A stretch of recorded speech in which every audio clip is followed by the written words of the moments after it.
Contes clàssics. El cap volador. Fa molts anys, una dona molt valenta que es deia Orenda vivia amb la gent del seu poble en una contrada plena de valls i de boscos ben bonics.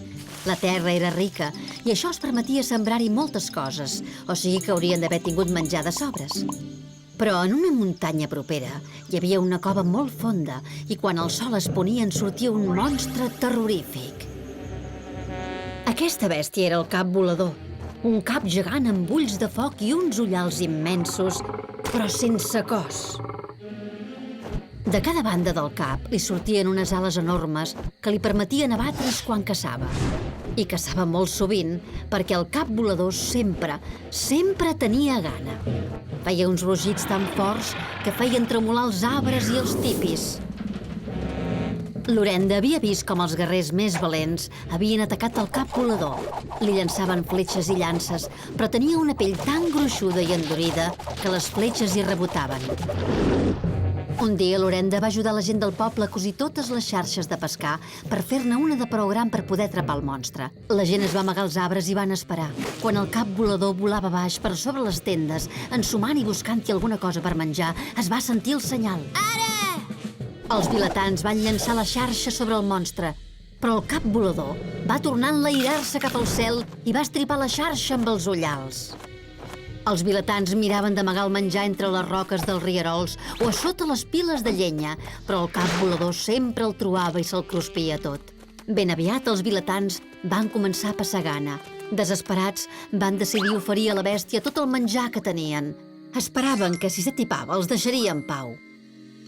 Així que van deixar piles de menjar al voltant de les tendes i llavors tots, homes, dones i nens, van córrer a amagar-se al bosc. Quan es va fer fosc, van veure per entre els arbres com el cap volador s'abatia sobre el poblat. Ben aviat es va haver acabat tot el menjar que li havien deixat, però encara tenia gana. Voltava entre les tendes enfurismat buscant-ne més. Al bosc la gent tremolava de por. I si el cap volador decidia cruspir-se'ls a ells? L'Orenda va decidir que calia fer alguna cosa. Es va esmunyir fins a la seva tenda i s'hi va ficar sigil·losament. Un cop dins, va encendre un foc i va posar 10 pedres a dins de l'olla. Feia veure que les pedres eren trossos de carn i que les estava coent. Hi va afegir una mica d'herbes aromàtiques i llavors es va començar a sentir una olor deliciosa que venia de la tenda. Tan bon punt el cap volador va flairar aquella olor tan bona, va rugir de gana. Va seguir l'olor fins que va arribar al tipi de la jove valenta. Va mirar dins la tenda, amb els ulls tots vermells. L'Orenda sabia que el cap volador era ben a prop, però va fer veure que no se n'havia adonat. Va seguir cuinant tranquil·lament, afegint més espècies i remenant les pedres a poc, com si fossin trossos de carn ben tendra i sucosa. Al cap volador se li feia la boca aigua i tenia una gana que no s'hi veia. La jove va agafar una de les pedres amb les pinces i la va bufar. He de tastar la carn per veure si ja està a punt.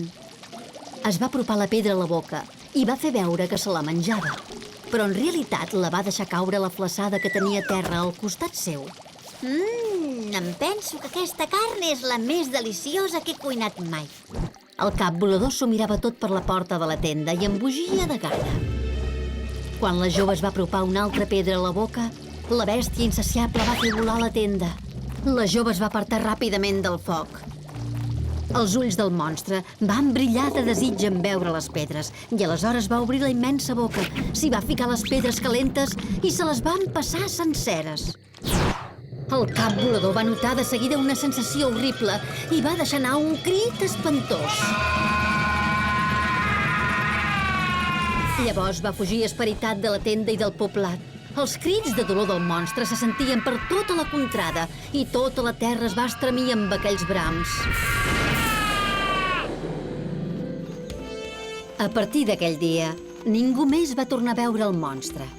Els vilatans, contents, van tornar als camps i van conrear la terra, agraïts de tornar a tenir menjar, però sobretot agraïts a l'Orenda, la jove llesta i valenta que els havia alliberat per sempre del terrible cap volador.